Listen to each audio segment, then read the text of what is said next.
Sarah for her words, because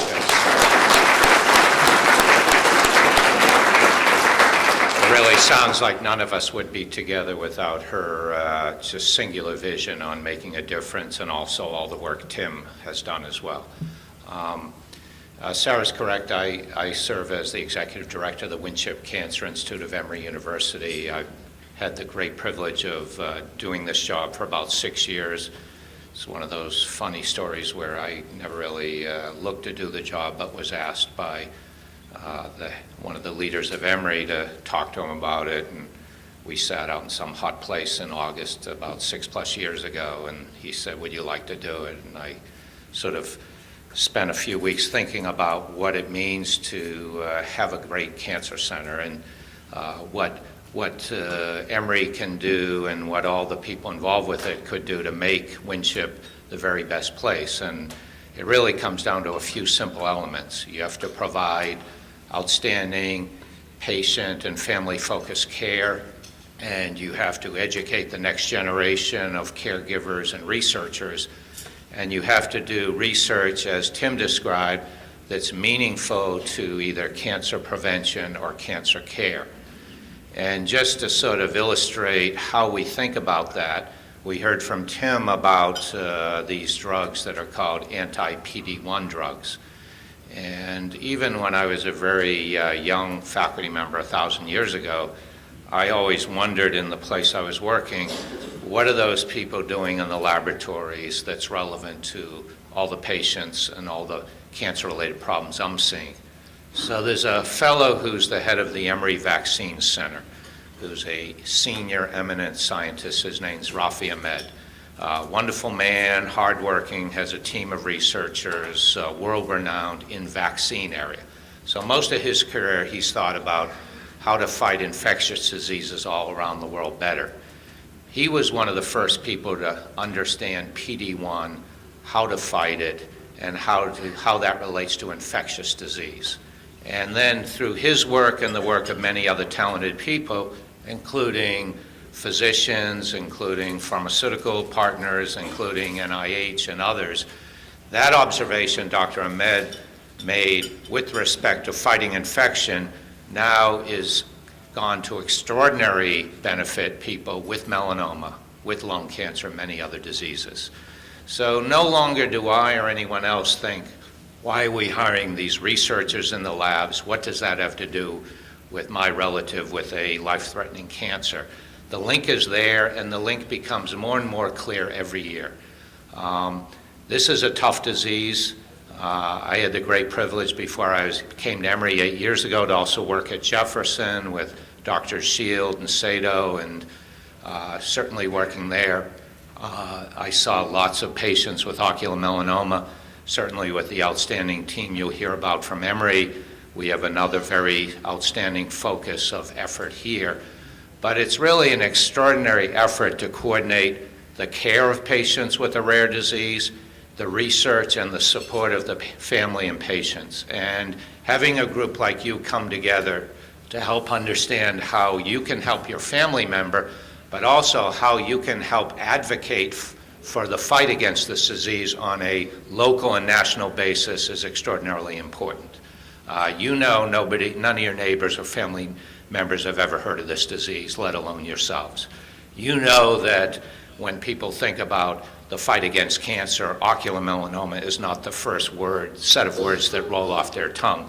But you see what an extraordinarily serious disease it can be. Advocacy, like Sarah was talking about next year in Washington, can be important.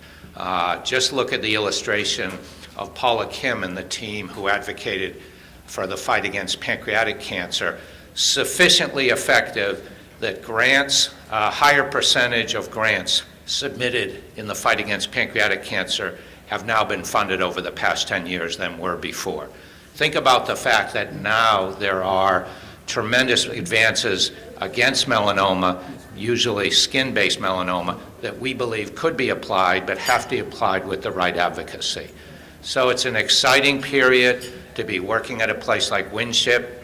I came away from the National Research Meeting in Clinical Oncology, the ASCO meeting last June, literally stunned as to the progress we were making against many diseases in the trials we're doing, and one of those diseases was against melanoma. We're seeing that really change across many areas of cancer, and even people who think they've seen it all in cancer research realize we have entered a new area. It involves a molecular analysis of tumor and a customized treatment against those tumors. We were not at that point 1 year ago, 2 years ago, 3 years ago. So if I talk to people about how to support the research at a place like Winship or in a foundation, if I or others say, your support can make an extraordinary difference, those words are no longer hollow. Those words are no longer futuristic talk about some hypothetical benefit. That action is happening now, and none of you want to be in this room. None of you chose to be in this room. But the good news is you'll hear today, and you'll hear through your peers here, that there is real progress. Some of it is in technical areas of ophthalmology. Some of it is in imaging. Some of it is in the integration of radiation oncology with ophthalmology. Some of it is with ways to treat problems in the liver. Some of it is also about the basic biology of the disease and how we can target it. So I hope you leave today with a new hope of the opportunities, and it's really a pleasure for Winship Cancer Institute to host you this year. Thank you very much.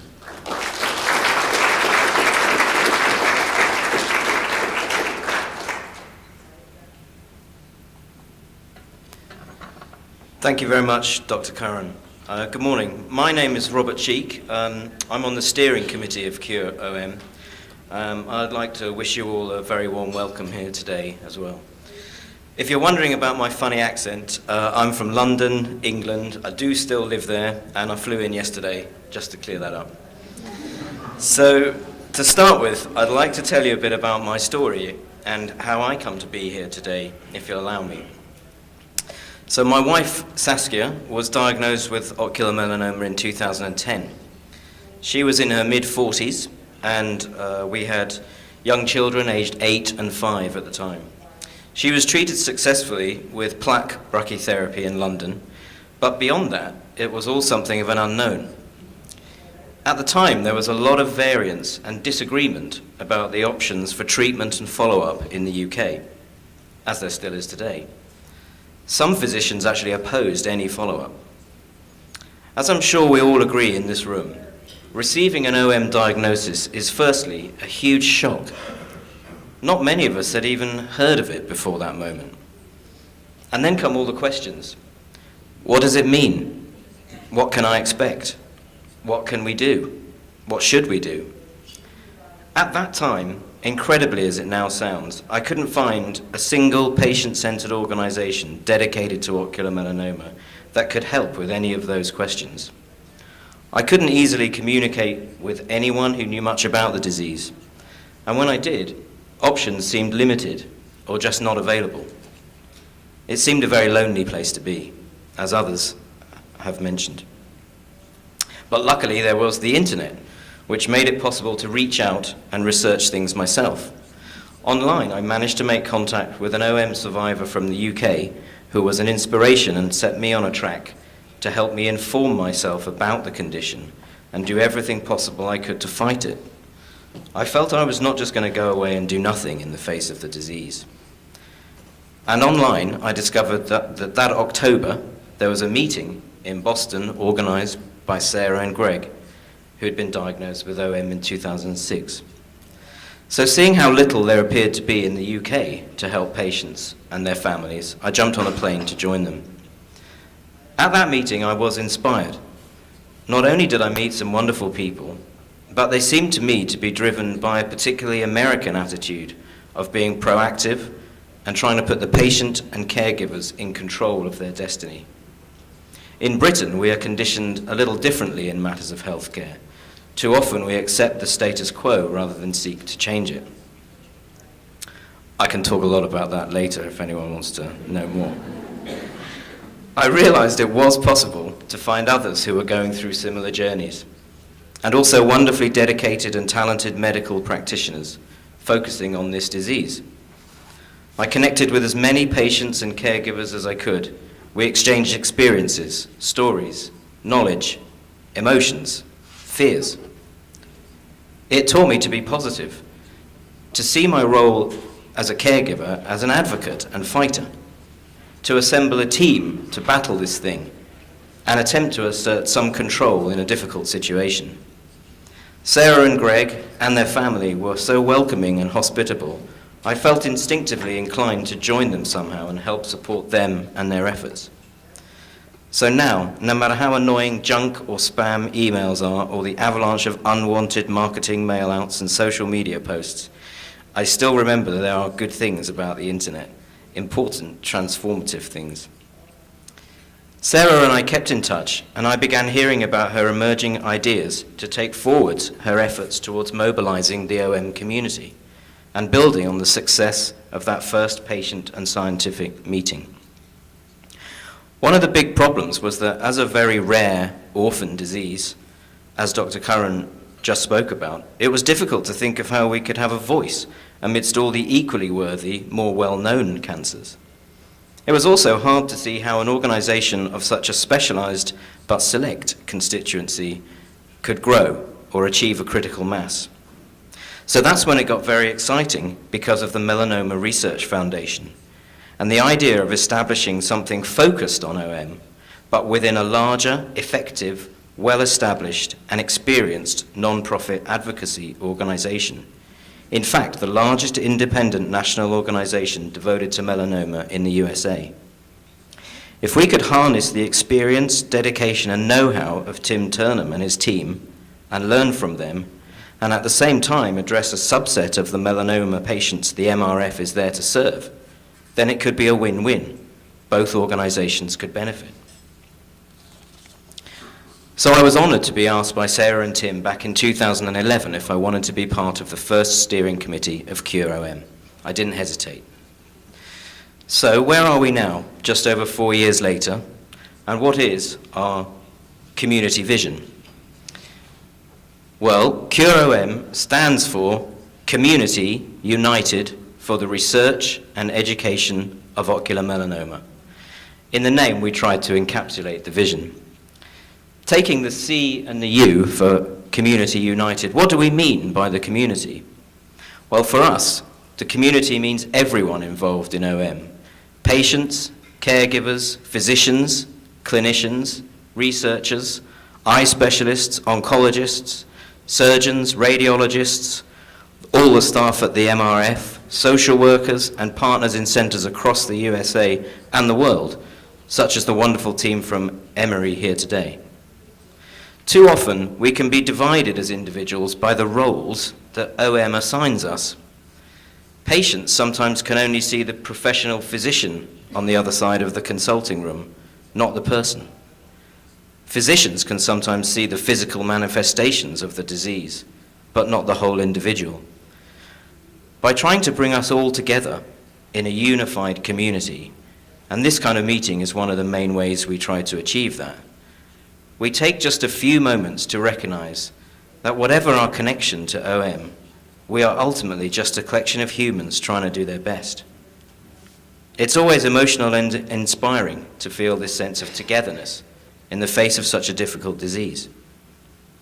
By being united and understanding each other more, we think we collectively have the best chance of reaching our common goals, whichever side of the fence we're on. By understanding more about how it is for dedicated researchers and physicians, Cure-OM can better help support their work. They all deserve our thanks and support. They are our hope, and I'm grateful to each and every one of them, each and every day. The R and E in Cure-OM stands for research and education. These are other key elements of Cure-OM's mission, to help fund scientific and medical research for a very simple reason: to help us eventually find a cure.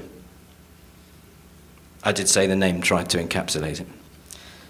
So to that end, we have a scientific steering committee made up of leading scientists and physicians, and we fund OM-specific peer review research grants.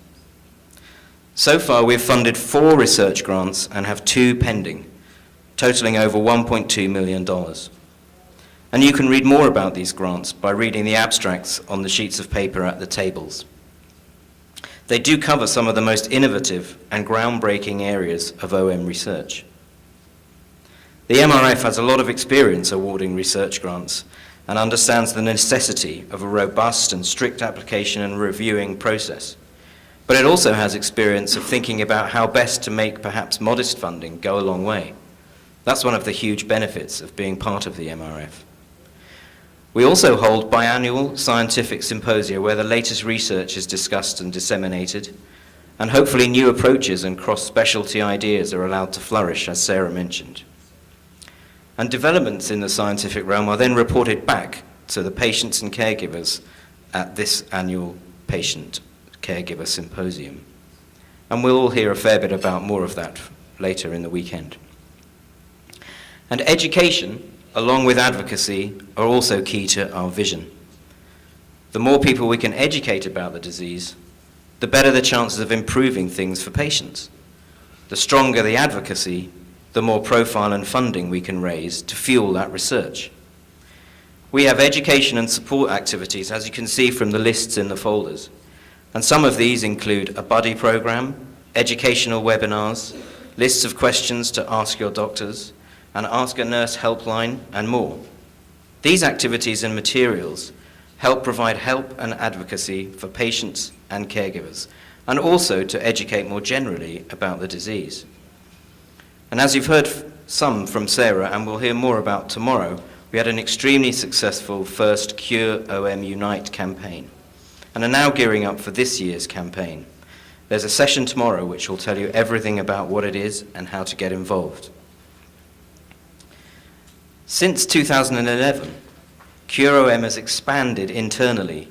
It's establishing its own identity and preparing for future growth. We've worked hard to try to integrate it within the MRF, but keep its distinctiveness, so it can still address and represent the OM community, but be in alignment with the MRF's broader vision. This isn't easy, but we are all learning together. Hopefully, Cure OM is a benefit to the MRF in thinking about ways to address rare forms of melanoma. And there's no doubt the MRF is a huge benefit to Cure OM in its know-how, scale, experience, and its wonderful staff who we got to know. Shelby, I wanted to see if, I haven't seen you yet. Shelby, are you here? There's Shelby, great, excellent. And very excitingly, we've recently appointed a dedicated Cure OM program manager, Lauren, who Sarah pointed out earlier. And Lauren can help lead the whole organization to the next stage. One of my specific roles is to represent Cure OM in reaching out to the OM community in the UK and also to Europe, and eventually beyond. Whilst national approaches to healthcare differ in their organizational and financial structures, OM patients and their families' actual experiences are remarkably similar wherever they are. By uniting, it is hoped we can help bring about positive change in our individual nations. And also, because OM is so rare, medical researchers often do not have the large enough sample sizes they ordinarily need to carry out statistically robust research. One way of addressing this might be to help coordinate research efforts across national borders, which Cure OM did when partnering with the National Cancer Institute on the Cancer Genome Atlas project. So that's it in a nutshell. Everyone working together in a way that will improve things in the present and set us on a journey that will reach a cure in the future. OM patients, their families, and the united community act as each other's strength and shield. Our weapons are knowledge and determination and a just cause. We are on our own mission. Someone once said that ocular melanoma is a club no one wanted to join, but once you're in, you're very grateful for everyone else who's a member. I can't remember who said this, so I apologize, as it's almost definitely someone in this room. Looking around at you all today, I realize you are all my community, and I'm part of yours. And I'm very glad of that fact, because no one need be alone with this. We are all having, had, or will have very different and difficult journeys with this disease. And like every journey, it can't start with a destination, but it can only start with small steps. And taking these steps together, supporting each other, for me, is the most important thing of all. And in the 5 years since I've known about OM, the landscape has already shifted enormously. And we will be exploring some of this over the weekend, whether it's advances in surgical techniques, genetics, or immunotherapy, or the other aspects Dr. Curran just talked about. Whatever one's personal situation with OM right now, there is more knowledge, more support, and many more treatment options than there were back then. We haven't got there yet, but there are tangible steps towards understanding this disease and make the goal of reaching a cure not just a dream. There is cause for the hope which is manifested in our organisation and in this weekend's symposium. Thank you very much for your time, and I hope you have a very rewarding weekend.